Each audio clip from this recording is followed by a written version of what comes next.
Welcome to the Compliance Officer's Playbook podcast. Today we're taking a deep dive into a case that, well, it really highlights the complex, sometimes insidious challenges of compliance and anti-corruption in public office. We've got a fascinating and frankly quite revealing set of details from a recent report about some high-level charges coming out of Georgia. Our mission today isn't just, recapping headlines. It's to really unpack the specifics of this high-profile case involving a former defense minister, Juan Bertolaz. He stands accused of abuse of authority and money laundering. We'll follow the alleged trail from the moment power was supposedly misused through the intricate, often quite brazen steps taken to conceal illicit gains. This isn't just a legal case. It's kind of a masterclass in how integrity can be compromised and how sophisticated financial crimes can be orchestrated. It offers crucial insights for anyone really dedicated to upholding financial integrity and public trust.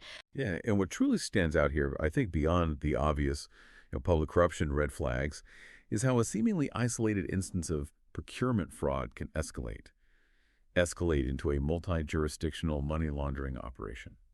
For compliance teams, this isn't just about identifying individual breaches. It's about fostering a cross-departmental intelligence loop, one that can link, say, granular procurement data, public asset declarations, and complex international financial transfers to catch these schemes not just at the start, but as they try to legitimize illicit funds across borders. It's a whole life cycle of corruption, really, laid bare. Absolutely. And we're drawing our insights today from excerpts of a 1TV report. It's titled, Former Defense Minister Charged with Abuse of Authority and Money Laundering, published September 13th, 2025. Like you said, this isn't just news. For us, it's a detailed blueprint of how these schemes can be built and, thankfully, sometimes detected. Okay, so the core of this whole thing, according to the Prosecutor's Office of Georgia, it started with official charges against former Defense Minister Juan Bertolaz. The charges are very specific. Abuse of official authority and money laundering committed by someone holding a state office. And these aren't minor allegations, are they? They carry a potential sentence of up to 12 years in prison. That's serious. It's incredibly serious. And when we see charges like this brought against a former minister, it sends a powerful signal, doesn't it? It says a lot about the scrutiny and accountability that should be expected at the highest levels, sometimes is expected. It's a testament to the system's intent, ideally anyway, to catch and prosecute such abuses, even after someone's left office. For countries striving for more transparency, cases like this are critical tests of their anti-corruption frameworks.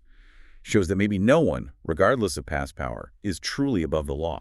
Right. So the investigation then peels back the layers on how this alleged abuse of authority actually played out. According to the Anti-Corruption Agency of the State Security Service back in 2023, the then Minister of Defense reportedly used his official authority, not for public good, it seems, but for personal gain and to directly benefit a relative. That points to something more calculated than just poor judgment, Definitely sounds calculated. Exploiting public office for private enrichment.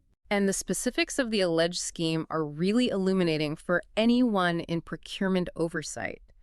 The investigation details how, apparently on the minister's direct instructions, his deputy minister and the former head of procurement allegedly went to great lengths to deliberately create a, quote, non-competitive environment. This was during the procurement of vital medical equipment, and not just for any department. It was for a military hospital, which adds a whole other layer of concern, frankly. Yeah, the military hospital angle is particularly disturbing. Patient care, military integrity. Exactly. And when we talk about a non-competitive environment, for you as compliance pros, this should immediately set off alarms, right? Yeah. Tailored RFPs, maybe single source justifications without merit, or just bypassing standard tenders altogether. In this case, it meant getting around the processes that would normally ensure fair pricing and quality. The result. Through a series of fictitious transactions, the cost of the equipment was artificially and significantly inflated. That's a textbook red flag in procurement fraud. Engineering conditions, so preferred suppliers, maybe connected ones, can overcharge. That's where the real damage often lies, isn't it? Not just the money, but the erosion of fair play. My first thought looking at this isn't just the money lost, but the glaring systemic weaknesses it exposes. It's a breakdown in financial checks, yes, but also ethical oversight, due diligence, and the alleged involvement of a relative. That's critical. It highlights the need for really robust conflict of interest declarations, not just basic forms. We need granular disclosure of family business interests, maybe an independent review process. How many times we see schemes where the beneficiary is just slightly removed from the decision maker? This case screams for multi-layered approvals for big contracts, independent review boards, rotating key procurement staff maybe. And the financial impact, let's put some numbers on it because they paint a stark picture.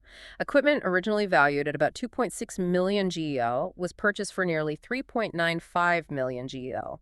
That caused significant property damage, the report says, of over 1.3 million GEL to the Ministry of Defense. That's over a million GEL in taxpayer money allegedly siphoned off. Imagine what that could have funded. It's not just a statistic, is it? That 1.3 million GEL represents a failure of trust. And for compliance, it's a critical case study. What controls were bypassed or just, well, weren't there? A strong framework would demand multiple bids, clear criteria, and stringent conflict checks, especially with relatives involved. This really shows the vulnerability of single points of failure in procurement. It's a textbook example. Lack of layered oversight, plus people actively subverting the process, leads to big financial damage. And, more deeply, it undermines public trust in government itself.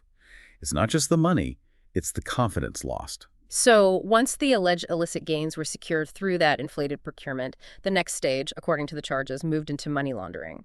The former minister reportedly took several calculated actions to conceal and legitimize these illegal assets. It wasn't just one thing, but a series of deliberate, connected moves, trying to make dirty money look clean. This is often where these schemes get much more complex for investigators to unravel.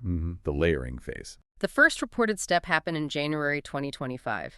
He and his wife allegedly bought a plot of land with a house on it in Spain for 544,000 euros. The big problem, of course. The origin of these funds was unsubstantiated. For compliance officers, a high-ranking official making a big international property purchase like that with murky funds, that should trigger a huge red flag, right? Screams for enhanced due diligence. Absolutely. A massive red flag. Unexplained wealth going into foreign real estate. Then, to further muddy the waters, a fictitious purchase agreement for property back in Cincinnati, Georgia.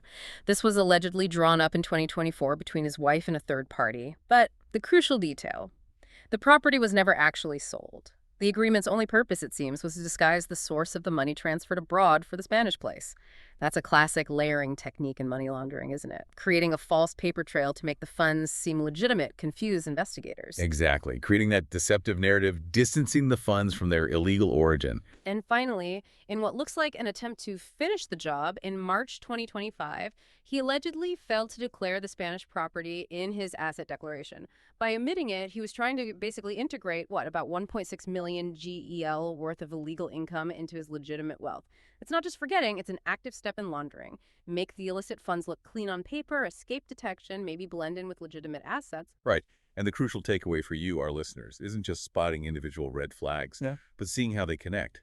Those seemingly minor procurement issues, they were the early warnings for this much bigger international money laundering scheme. What's really sophisticated here isn't just using real estate, which is common high-value masks ownership, but the combination of a fake domestic deal with an international purchase, then deliberately omitting it from public records.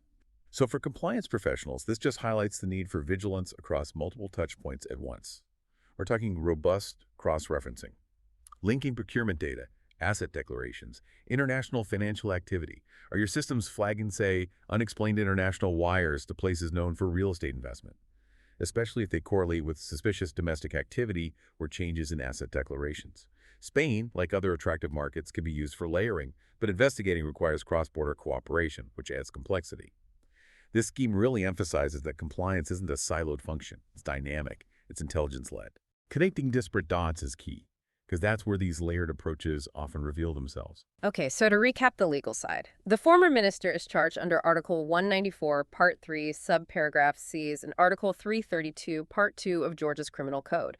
Just for context, Article 194 deals with legalizing illegal income, and that specific part emphasizes it was by a state official, making it more serious. Article 332 is about the abuse of official authority. The investigation is ongoing, led by the State Security Service, and the prosecutor's office plans to seek imprisonment as a preventative measure. In fact, related news confirms he got 2 months in pretrial detention. That shows how seriously they're taking this. It does. Which brings us to a vital question. What does a case like this teach us about the ongoing global fight against corruption? Well, it definitely underscores the critical role of specialized anti-corruption agencies, like Georgia's. Agencies equipped for these complex, often politically sensitive investigations. It also highlights the absolute need for strong legal frameworks, tools, and penalties to prosecute high-level offenses, sending a clear message. But beyond the legal stuff, it also shows how important vigilant reporting mechanisms are, whether that's internal whistleblowers, proactive audits, media scrutiny. They're essential to bring these cases out. The ability to connect that initial procurement fraud, which might seem small at first, to complex international money laundering. That connection is crucial for effective enforcement and ultimately deterring future abuses of power. This case reminds us the fight against corruption is a marathon, right? Not a sprint. It needs constant vigilance. Absolutely. This deep dive into the charges against former Defense Minister Wansher Berchelodz offers a stark lesson. A lesson in the critical importance of strong, proactive compliance measures, transparency, and accountability at every level, especially in public office. The details of inflated procurement costs and that multi-layered money laundering scheme really bring home the challenges we face, safeguarding public funds and public trust. Indeed. For compliance officers listening, this isn't just news. It's a living case study. It's a reminder to move beyond just ticking boxes. It's about truly understanding the mechanics of illicit financial flows, identifying those subtle, often connected red flags, and the persistent need for robust internal controls and oversight that can adapt. It's a powerful reminder of how intricate these schemes can get: multiple people, jurisdictions, seemingly legitimate transactions, all designed to hide the origin. Your role isn't just reacting, it's predicting and preventing. So, as you reflect on this case, maybe a final thought for everyone listening. What specific, maybe even unconventional policies or controls could have prevented or detected these alleged abuses faster, particularly within procurement or in cross-referencing asset declarations with international financial activity? That's definitely a question worth pondering. Thank you for joining us for this deep dive. If you found this content valuable, please subscribe to the Compliance Officers Playbook podcast wherever you get your audio. And if you love what you're hearing and want to go even deeper, consider becoming a paid subscriber today for just $5 USD sale. You'll get full access to all our premium episodes packed with insights, stories, and value you won't find anywhere else. You'll find the link in the show notes. Until next time, stay vigilant.